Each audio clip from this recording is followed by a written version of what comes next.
PSL चल रहा है और आईपीएल भी चल रहा है। आईपीएल में भी आज एक मैच था जिसका कोई रिजल्ट नहीं आया, बारिश की वजह से एक इनिंग खेली गई। लेकिन आई थिंक वो दिल्ली के लिए जो उसको एक पॉइंट मिल गया है वो आई थिंक बोनस था। लेकिन सनराइजर्स को भी इतना कोई खास फायदा होना नहीं था। उनको भी एक पॉइंट मिल तो गया, लेकिन आई थिंक वो बाहर ऑफिशियली अब कंप्लीटली अब कोई चांस नहीं है आई थिंक कि वो आगे जा सकें। खैर पीएसएल में भी आज एक मैच था और बड़ा इंटरेस्टिंग मैच था, जो कि इंटरेस्टिंग हुआ नहीं इतना ज्यादा। मुल्तान का और पेशावर का मैच था, जो कि पेशावर आराम से जीत गया। मुल्तान ने पहले बैटिंग की थी और यासिर खान आज काफी चेंजेस किए थे उन्होंने, मतलब सबको मौके उन्होंने दे दिए थे जो बाहर बैठे हुए थे। यासिर खान और रिजवान ने ओपन किया। यासिर खान ने 10 रन बनाए, रिजवान ने 17 रन बनाए 14 बॉलों में। तैयब वन डाउन आ गया था और 22 रन उसने बनाया 18 बॉलों में। तैयब को आई थिंक ये अपॉर्चुनिटी थोड़ी सी देखनी चाहिए थी, ले ज्यादा लंबी नहीं। मतलब जो शॉट उसने खेला था, मैं ये नहीं कहूंगा कि शॉट सिलेक्शन गलत थी, बट आई थिंक उसको आज लंबी इनिंग खेलनी चाहिए थी। अपॉर्चुनिटी उसको इतनी ज्यादा मिली नहीं है। सो आई थिंक वो एक प्रैक्टिस भी हो जाती है, एक जरा थोड़ी सी स्टेटमेंट देने के लिए आई थिंक उसको करना चाहिए था ये। शेह हॉप ने 23 रन बनाए, चौथे नंबर पे आज खेल रहा था। आशिन रनर, आई थिंक ये टीम सेटल हो ही नहीं सकी। और एक जो मैं हमेशा बात करता हूँ कि आप प्रोफेशनलिज्म को सबसे ऊपर रख लो, कि पहले काम फिर बाकी चीजें। इन्होंने बहुत सी चीजें ऊपर रखी हुई थी। आई थिंक आप कह सकते हैं कि कल्चर की बातें बहुत करते थे, फलसफा बहुत ज्यादा। यार ये सारी चीजें होती हैं बाद में, पहले आपकी जो बेसिक्स है ना वो आपने क्लियर रखनी है कि हमारा ये काम है और हमने ये काम करना है। मुझे तो वो उनकी जो स्पीच थी रिजवान की वो भूलती नहीं है कि ये गोरे बाहर से आए हैं, ये मेहमान है हमारे, हमने सारा कुछ करना है। ओ भाई नहीं, इस तरह नहीं सोचा जाता प्रोफेशनल कामों के बारे में। मतलब मैं अभी देख रहा था कहीं पे कि कोई मतलब कैलकुलेशन की जा रही थी मे बी किसी और टूर्नामेंट में, कि वो कह रहे थे कि अगर यहाँ से ये गोरे आए हैं ना तो हर गोरे का काम है जो गोरा खेल रहा है कि एटलीस्ट हमें 2 मैच जितवाए, फिर वो अपने पैसे पूरे करेगा। सो आई थिंक ये चीजें थोड़ी सी देखनी चाहिए कि यार सबका अपना काम है। कोई इतना सीरियस कोई परफॉर्मेंस नजर नहीं आई। कुछ एक दो बॉलर्स ऐसे नजर आए हैं हल्के बुल्के। अब जिस तरह मुझे लगता है कि फैसल अकरम बहुत बेहतर बॉलर है और इसको रेगुलर मौके नहीं मिले। इवन पाकिस्तान टीम में जब इसमें और क्या नाम है सुफियान मुकीम में बात हो रही थी, और ये उससे काफी बेहतर मुझे लगता है। काफी मिच्योर लगता है, काफी बेहतर लगता है। सो आई थिंक ये सारी चीजें देखने वाली हैं। तैयब खेला ही नहीं, आज दूसरा मैच अभी खेल रहा था अपना। तो आई थिंक ये काफी चीजें हैं देखने वाली। उसके बाद आमिर बड़की ने 3 रन बनाए। आशिन टंडन 0 पे आउट। इसके भी 2-3 मैच खेला है, इसका भी कोई टूर्नामेंट इतना खास गया नहीं। शाहिद अजीज 1 रन, डेविड विले 8, मोहम्मद हसनैन 11, उबैद शाह 3, फैसल अकरम 4। सो ये सूरत हाल थी। ऑल ऑफ विकेट्स की अगर बात करें तो पहली 20 पे, दूसरी 34 पे, तीसरी 60 पे, चौथी 61 पे, पांचवी 65 पे और छठी 66 पे, सातवीं 86 पे, आठवीं 92 पे, नौवीं 104 पे और 10वीं 108 पे। और भी इन्होंने पूरे नहीं खेले। बॉलिंग की अगर मैं बात करूं तो लुक वुड ने तकरीबन अपना चौथा ओवर कर रहा था वो, और 2 आउट किए उसने। ये उसने ओवरऑल बड़ी जबरदस्त बॉलिंग की है। और अलजारी जोसेफ ने 3 ओवरों में 29 रन दे के 1 आउट किया है। साइम अयूब ने 1 आउट किया है 16 रन दे के 2 ओवरों में। सो आई थिंक जिस वक्त आउट किया था वो यासिर को इसने आउट किया था। और आई थिंक ये कंट्रीब्यूशन जो कर रहा है अपनी बॉल से भी वो भी बड़ी जबरदस्त है। अली रजा दोबारा खेल रहा था, वापस आया था। 4 ओवरों में 15 रन से 1 आउट किया।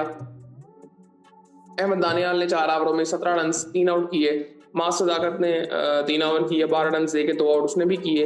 ये अच्छी बात है कि ये प्लेयर्स हमें नजर आ रही हैं और ये एक्सपीरियंस इनको मिल रहा है। पिशावर बैटिंग के लिए आता है तो मिचेल ऑन आज फिर ओपन करते हैं, बट इनके बारे में जो न्यूज आ रही थी आई थिंक मेरे ख्याल से शायद ये पीएसएल खेल के जाए, क्योंकि पीएसएल पहले खत्म होना है।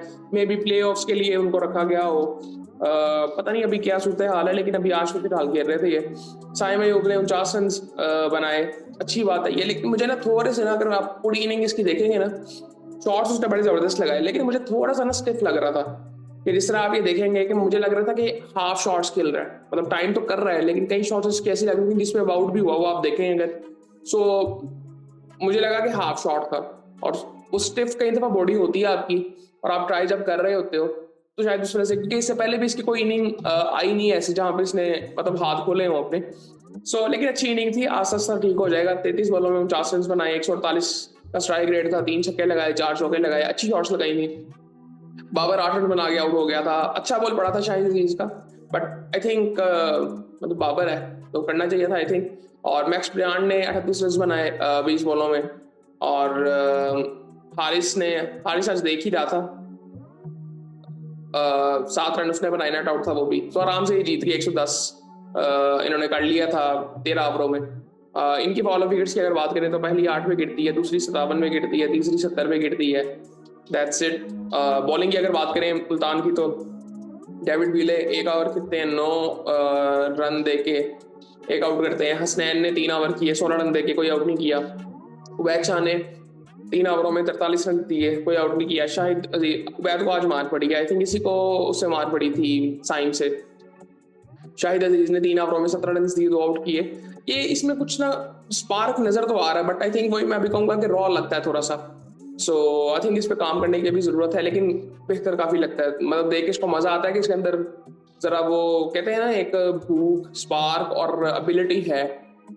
तो फैसल अकरम ने 3 ओवरों में 24 रन दिए, कोई आउट नहीं किया। और ये सूरत हाल थी। टेबल को थोड़ा सा देखते हैं, टेबल बड़ा इंटरेस्टिंग हुआ है। टेबल की अगर बात करें तो क्वेटा टॉप पे है। क्वेटा के 2 मैचेस पड़े हैं। इस्लामाबाद दूसरे नंबर पे है।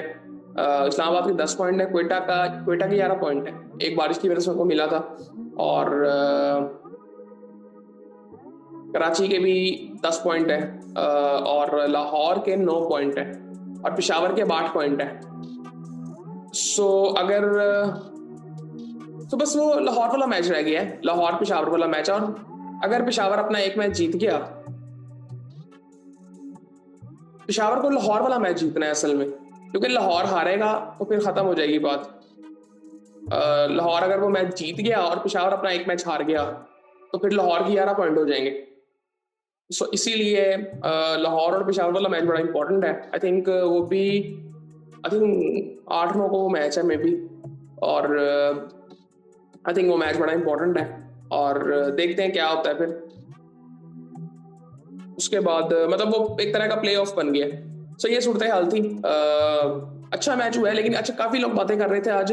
मैं देख रहा था अहमद शहजाद ने एक जगह पे कह दिया था कि दोस्ती के चक्कर में मैच ना हार जाए, इस तरह से उन्होंने कोई बात कर दी थी। या इस तरह की बातें मत किया करें। बट आई थिंक मुल्तान की कोई आई थिंक परफॉर्मेंसेज कोई इतनी खास नहीं है। और ये मैं ये नहीं कहूंगा कि उनके प्लेयर्स में कोई मसला था, ये उनको अपने आप के बारे में जरा सोचना है। क्योंकि रिजवान ने आई थिंक उनसे सवाल हुआ था कहीं पे नेशनल टीम में जब वो खेल रहे थे कि जी आप क्या करेंगे, उन्होंने कहा जी पीएसएल शुरू होने वाला, वहां पे हम जीतेंगे। मतलब यहाँ पे आगे आप कह रहे थे कि फ्रेंचाइज मैचेस में ऐसा होता रहता है। तो ये सारी चीजें आई थिंक जो आती है ना, ये बातें जरा सोच समझ के थोड़ी सी करनी चाहिए। आई थिंक कि आप क्या बात कर रहे हैं, और एक ऊपर से आप पाकिस्तान टीम के कैप्टन भी हैं। सो आई थिंक ये मैं अब इस पर कुछ कह ही नहीं सकता। इसमें बड़ी सिंपल सी बात है कि रिजवान ने खुद एक बात की हुई थी कि यार हमारे बच्चों के जो बैकग्राउंड होते हैं ना, वो इतने मिच्योर होते ही नहीं, उनको पता ही नहीं होता क्या करना। सो ये चीजें फिर नजर उनमें भी आ रही हैं। सो आई थिंक ये थोड़ी सी चीजें देखने वाली हैं। और लीडरशिप के मसले मसाइल हमारे मुल्क में इस वक्त चल ही रहे हैं। सो स्पेसिफिकली मैं क्रिकेट की बात कर रहा हूँ कि हमें लीडर्स अभी नजर नहीं आ रहे कोई, और वैसे भी जनरली कोई इतने खास नजर नहीं आ रहे। यार बाकी फिर आपसे बात होती है।